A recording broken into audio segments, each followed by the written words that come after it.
Hello again, Internet. Welcome back to HemingwayLand.com, your source for quality, affordable land in the Aloha State, Hawaii. Got a new property today in Nanawale Estates. As you can see from the headline, this is a mid-street lot with power and paved road access. You can't really tell from this photo or most of the photos, but I promise there's power lines out there, and we will discuss that later in the video. For now, let's intro the property. This is reference number HIHI5234, located in Hawaii County, aka the Big Island. This, as noted, is in the Nanawale Estates subdivision, and this property is a fifth of an acre, 0.20 acres. If you're looking at this on your phone or if you have glaucoma, I promise there's a decimal there. It's not a 20-acre property. It is a fifth of an acre property. With that said, the fifth of an acre property is priced at $5,600. Let's pull this up on a map, show you guys exactly where this is. As with all of our listings, about halfway down the page here, conveniently located for your Googling pleasure, are some hyperlinks, GPS coordinates. Click them, and then boom, on Google Maps, the property shall appear. Let's zoom out first, talk about where this is on the island and within the state. So, first off, we have the state of Hawaii, and then down here we have the county of Hawaii, aka the Big Island. We zoom in further. This specific property is located over here in the eastern coastline in the Puna district. And if we zoom in even further, what we can see kind of detailed here on the map is the Nanawale Estates subdivision. This is a small subdivision, roughly about 4,200 lots, something like that. And it sits right here off the Pahoa Village Road, which of course is in very close proximity to nearby Pahoa. Pahoa is, of course, a quaint, small little town where you'll find things like the local drugstore and the local hardware store, as well as some markets and some restaurants, etc. So if you're going to be building on this land, nearest hardware store is about 5 minutes away. Not bad. This, of course, is, as noted, a quaint, small town. If you're looking for a little more action, you're going to go further up the 130 into nearby, hang on, here it is, Ke'au, into nearby Ke'au, where there are greater opportunities for dining, shopping, nightlife, so on and so forth. And if that doesn't do it for you, then further here up the 11, the Hawaii Belt Road, you have Hilo Town, here in the northern part of the island. This, of course, is the most densely populated region on the island. Have the international airport here, golf courses, the Walmart, local university, as well as, of course, all the beaches along the northern shore of the island, etc., etc. It should be noted that this property also sits in very close proximity over here to Kalapana, to the lava viewing area, as well as the kind of famous farmers market, the night market that takes place out here. Additionally, you've got the 137 over here, which provides a nice scenic drive up the coastline here to, well, you've got the nearby Kehana Black Sand Beach in this region, and you also have the nearby Poihoiki Black Sand Beach also in this region. So some nice beaches very close to the property, as well as things like the Lava Tree State Monument, as well as a number of forest reserves that are in this area. Great for hiking, exploring, ATVing, bike riding, so on and so forth. With all of that said, let's talk some more about Nanawale Estates. So this specific property sits right here off of Ginger Road. If we go to Google Map View, you will see the plat overlay of the region. Now, this pin is meant to indicate this property right here. I will probably have it moved between now and the time of this video premieres. Whatever the case, just to be clear, the property that we're selling is this lot right here off of Ginger Road. It's not this corner lot, and it's not this lot. It's this lot right here. Additionally, if you would like a better sense of that, you can come back here to the listing page, go down to our gallery. First off, what we have is the Google Earth overlay of where specifically this property is located. And if that doesn't do it for you, we also have the plat map here in the gallery where you can see exactly which lot I am talking about. Now, a couple things to note. Number one, so Nanawale Estates is one of these regions that has a property owners association. You can see down here is the Nanawale Community Association office. Basically, you've got an organization here that takes care of the area, that makes sure that if you're buying this property, that your property values are only going to rise as time goes on, that essentially the riffraff don't come in and do weird things like park a meth lab on the lot next to you and have 82 barking dogs that keep you up all night. This area has rules, not onerous rules, not incredibly strict rules, but nonetheless there's some, uniformity of the way they want the community to be, as far as, what's built out there, things like that. We'll get into that later in the video, but the point of me saying all this is that you have a property out here with a property owners association. You've got some yearly dues, nothing much. It's like $100 annually, but it's an organization that helps maintain the value of the lots within this region, including the one that you will be purchasing. Now, by the way, let me just also say this. In regards to the community association, down here at the entrance to Nanawale Estates, you can see they've got some things set up here besides their offices. They've got sort of a playground area for the kids. They've got a swimming pool area here, et cetera, et cetera. And, of course, if you zoom in on the map and you look at any part here, you're going to see there's a number of people living out here. It's not densely populated. It's not like 20 homes on one block. But there's certainly enough people living out there, and particularly up in this area. You've got homeowners here and here and here, here, so on and so forth. Here, blah, blah, blah. So you will have some neighbors, though nobody right on top of you. It should also be noted, as I showed you here in the plat overlay, all of the lots out here, pretty much all of the lots, are 1/5 of an acre lots. Occasionally you'll have something like this lot right here or this lot that are a little bit bigger, but for the most part, what you've got out here throughout the entirety of this subdivision are lots that are of this size. So anybody who's going to look at this and say, hey, but do you have a 10-acre property in Nanawale? No, I don't, and nobody does, really, etc. Anywho, briefly, let's go to the photo gallery. Now, as is the case with all of our properties, we get photos taken from the land itself. That being said, I do want you guys to be aware, because these lots are so densely forested, I choose not to have my photographer take 40 photos of trees, and instead I ask him to take some photos of the community. So the first few photos in this gallery that we're going through right now are what I was just showing you. It's the sort of entrance to Nanawale, the community association that exists out here, the playgrounds, the things that they have for residents like the swimming pool, etc. Then, once we get past these photos, we come to Ginger and Mauna Kea, where the property is located. Here, by the way, in the background, running along Mauna Kea, are power lines going up and down this road. So we're going to go through the rest of the photos here of Ginger, and you're not going to see any power lines, but I promise they're very, very close, and I'll get into this just a little bit more in a second. One of the takeaways here from this that you get is, number one, you've got, I'm going to call this a paved road because it's some sort of concrete, but obviously, you know, there's a little bit of green that's growing over it. You're in a very tropical climate. It's not hard for green stuff to grow out there.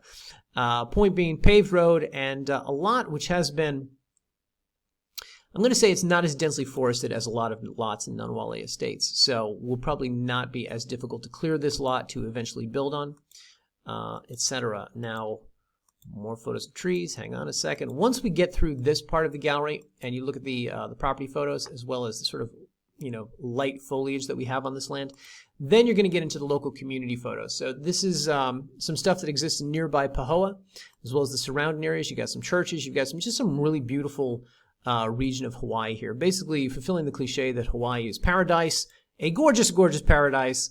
Very laid back, very relaxing place to live. You look at these photos and you can see that, yes, that looks to be evident. Whatever the case, I will let you guys scroll through these on your own time. The point is that the rest of the photos in the gallery are from the local region, specifically Pahoa Village, and they'll give you an excellent sense of what living in this community is like. So of the 60 photos that we have here in the gallery, there's about 15 from the property, and the rest are from the local region. So just so you get a sense of exactly what we're showing you here. Now, in regards to the power lines, which I've referenced like 3 times now, power exists here along Mauna Kea, and you know that because you've got a home right here and homes over here and blah, blah, blah. Additionally, it exists along Ginger over here. I don't want to misrepresent this and give you guys the impression that there's power right here along the lot line. There's not, but from the property to the power lines on Mauna Kea are roughly about 150 feet. So that's not bad and should not be difficult to get power extended out to the lot line to service whatever it is that you're building out here. Obviously, that's a conversation you're going to want to have with the local utility company, but nonetheless, not far, likely not difficult to get extended out to the property, particularly when there's already power lines running along Ginger over here in this part. Okay? Anyway, with all that said, let's talk more about this community association that I had referenced earlier. So, first off, up here we have a link to their website. If you're seriously considering this property and you want to, learn some more about what it's like living out there, this is an excellent resource. This is an excellent resource as far as you can call these people, you can talk to these people about their yearly dues, about their road maintenance, about whatever you want to learn about the community. Or, for instance, how hard is it to get power extended 150 feet to my lot? Is that going to be difficult? Is that going to be expensive? These are people who might have some good insights about that. Additionally, you can explore their website and you can learn more. They also have some phone numbers and email addresses at which you can reach them. Not every HOA is that accommodating.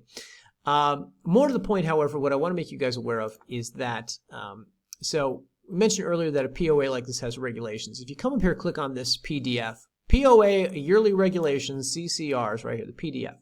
If you click on this, it's going to bring up this document. Now, this is only about 6 pages. You can read through this, and good Lord, what is that? You can read through this, and you can learn more about living in Nanawale Estates. Honestly, these are all pretty easy, pretty obvious, pretty knucklehead sort of covenants, like, you know, don't throw trash out in the middle of the road, how you dispose of litter, what kind of noise, you know, how much noise you make, things like that. The covenants, the restrictions that are important to know in there, we have detailed up here in the table. Now, you can read through these on your own time. What I will tell you, however, are there's 3 notable building restrictions that I want to make every potential buyer aware of. So we have them enumerated here. Number 1, once you break ground on the property, you're expected to complete construction within 1 year's time. So a lot of people will call and ask, is there a time limit to build on this property? Just to be clear, buy the property, do nothing with it for the next 100 years, that's fine. But the day that you say, hey, I'm going to put a house here, and you're permitted for a house, and you break ground on the house, then they would like construction, quote, diligently prosecuted. Now, as I have remarked in previous videos, what happens when month 13 rolls around and you're not finished? I doubt all that much, but that's a good question that you can direct to the Nanawale Community Association if that is something that you're worried about. Number 2, no structure can be taller than 24 feet or 2 stories. Okay, good to know. That relates to what I was talking about earlier when I said that they, you know, you have organizations like this, when they control an area, they like there to be a certain uniformity amongst what is constructed within their region. And so when we say uniformity, nothing higher than 2 stories. Not bad. A lot of other organizations will have, you know, pages and pages of rules about what kind of paint you can use. This is not that. Number 3, and this is particularly relevant to those of you who are looking for places you can build tiny homes. Minimum square footage must be 880 feet. Now, I don't know what your definition is of tiny, but I mean, that one suits mine. So 880 feet, as long as your tiny home is at least that big, you can build that out here and you'll have no problems. So those are some things to be aware of. Now, of course, we also have the covenants linked up here if you want to read through them, but I've read through them, and those are the 3 major takeaways that I know would answer a lot of questions that buyers typically have. The rest, as I noted earlier, not too onerous, really quite obvious. All right. So with all that said, let's say that you're looking to live out here and you want to learn more. Now, first thing, because I've already neglected to mention this, annual taxes on a property like this, according to the numbers that are coming back from the county, are $155. Generally, lots in this area are about $200 annually. So let's round up. Let's say it's $200. That's $100 they're going to want in February and $100 they're going to want in August. You could pay it all at once, or you could space it out throughout the year. Additionally, the Property Owners Association wants $99 annually. So really, not bad, not too much money to worry about. And that $99, of course, goes to things like maintaining the roads and just maintaining things like the community association. I'm going to pause the video for a moment.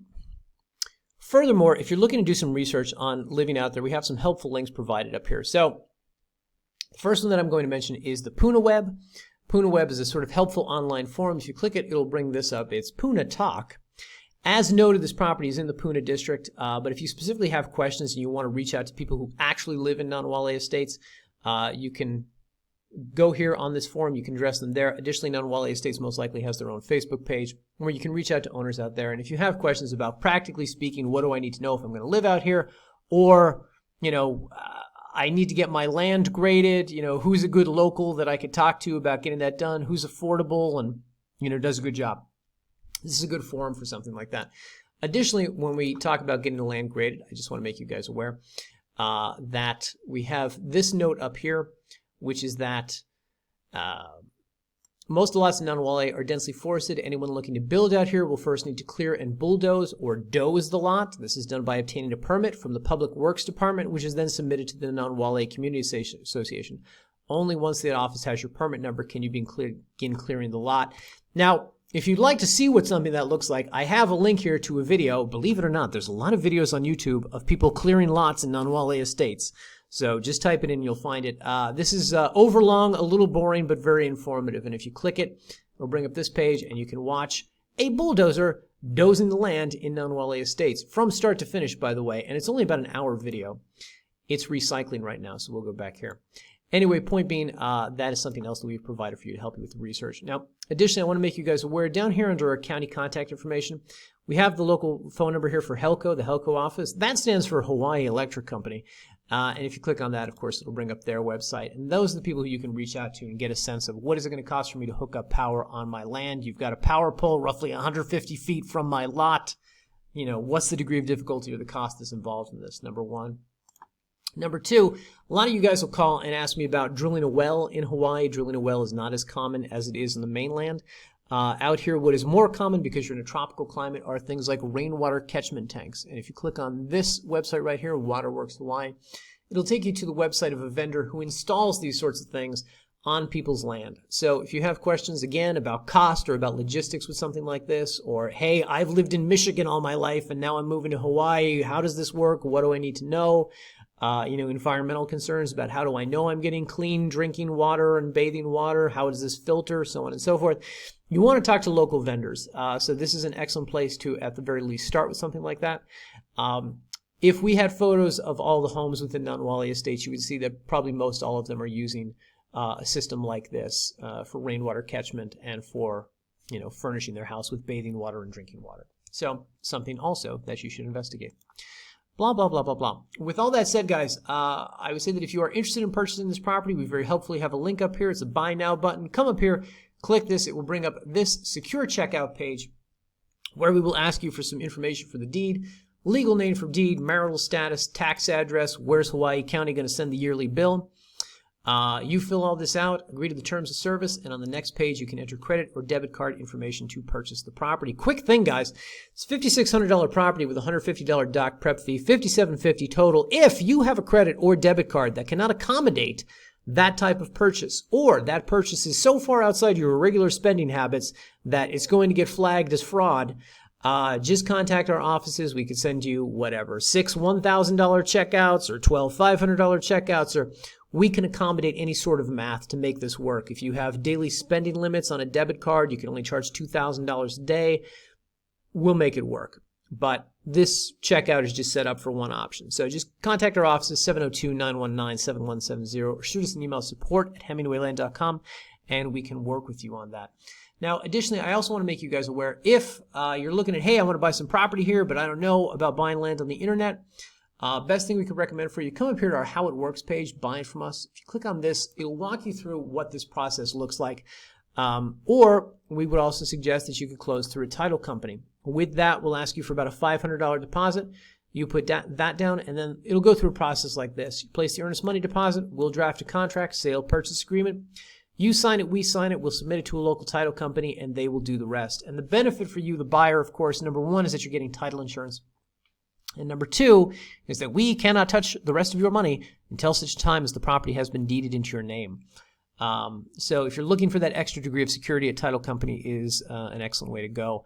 Title companies do not work fast. They'll probably get back to you in about 4 weeks and say, hey, we're ready for you to fund the rest of this. Once they say that, they're going to give us a copy of the deed. We sign it. You shoot the money over, and they will release your money to us only when the property has officially been recorded in your name. And by the way, guys, for your convenience, we have a link right here to a copy of a generic version of one of our standard contracts, which will basically is what we will be presenting you if this is the method that you elect to close with. This is a simple one-page contract, one page for signatures. What are these gross ads? And title company's not going to do anything until they have signatures on a contract from buyer and seller demonstrating intent, and we're not going to write one of those until we have at least a deposit of about $500. So just FYI. Finally, guys, I just want to make you aware we have a link down here in the table. If you're looking to buy land in Nanawale Estates, this property or any other one that we have, Hawaii Federal Credit Union, if you click on this, it's going to take you to their website. This is, you don't find a lot of lenders who will lend on vacant land. But this is one of them. Now, Hemingway Land does not endorse Hawaii Federal Credit Union. We have no relationship with them. We've never done business with them. That being said, if you ask me to finance this property, there's no way I can come close to offering you a 4.25% APR, interest rate on that loan. My financing terms have to be much higher because I simply can't afford to be this low. So point being, a good way to buy the land quickly and then have an affordable loan that you pay off slowly over whatever, 5 or 10 years or what have you, would be by going with an organization like this. I have read all of the notes here on their lending program. Everything seems pretty reasonable. That being said, this might be something worth researching on your part if you are interested in purchasing this property. Blah, blah, blah, blah, blah. By the way, guys, if you do elect to purchase the property through us by checking out with a credit or debit card, we're going to do what's called an attorney closing, which is basically we're going to hire our attorney to draft the new deed plus supplemental documentation. They're going to do it, get it back to us, and then we'll get it to you to approve. Once you approve it, we will autograph it, notarize it, and mail it off to be recorded. For the record, the turnaround time with the attorney is like 3 days. So you're going to give us money on a whatever Monday, and we're going to get back to you on a Thursday. We'll be in touch with you throughout those days. We're not going to forget about you or ignore you. That being said, it does take a few days for the attorneys to do their end of this. All right, guys, with all that said, thanks for watching. I very much appreciate it. 20 minutes of me talking. Your patience is appreciated. With all that said, if you have any questions, leave them here on the YouTube channel. Shoot us an email, support@hemingwayland.com, or give us a call, 702-919-7170. Thanks again, guys, and we'll see you in the next video.